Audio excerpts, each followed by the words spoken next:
waxaa maanta laga dhagaxdhigay dugsi waxbarasho deegaanka Balle Xasan oo 50 kiiloomitir dhinaca bari ka xiga magaalada Burco. Iskuulkani oo 4 qol ah ayay iska kaashanayaan dhismihiisa qurbo joogta iyo qaran joogta deegaankaasi si caruurta halkaasi ku nool ay helaan waxbarasho. Waxaana odayaasha iyo waxgaradka deegaanku si weyn ugu mahad celiyeen cid kasta oo gacan ka geysanaysa dhismaha dugsigaasi, iyagoo sidoo kalena ugu baaqay dawladda, xisbiyada iyo shacabka Soomaaliland inay ka soo qayb qaataan dhismaha dugsigaasi waxbarasho oo ay baahi weyn u qabaan caruurta ku nool deegaankaasi. Cabdisalaan Siciid oo jaamac aana heerka deegaanka Balle Xasan aad iyo aad waxaan ugu mahad celinayaa qurbo joog iyo qolqol joog baa dhalatay deegaanka Balle Xasan ee u soo gurmatay waxtarka qiimaha leh maanta noo dhagax dhigtay. aad iyo aad baan ugu mahadnaqayaa. halkan aanu joognaa maanta waxa weeye Balle Xasan waxaanu ka dhagax dhigaynaa seeskii jeexnay iskuul 4 galaas taasoo ay nagu kaliftay ilaa 270 caruura sida lagu qiyaasay yaa jooga.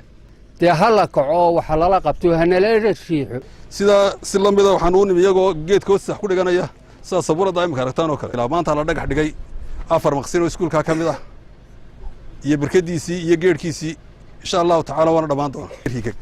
waxay leedahay iskuuladii bay doonaysaa, waxay doonaysaa caafimaadkii, waxay doonaysaa iskuuladii, waxay doonaysaa wax kasta oo baahida bulshada ay u baahan tahay. marka waxaanu codsanaynaa cid kasta oo hawsha wax ka qaban karta, hadday dawlad tahay, hadday xisbi tahay, hadday tijaar tahay, hadday dadweyne tahay, hadday qurbo joog tahay, qof waliba wuxuu ka qaban karaa inuu ka qabto.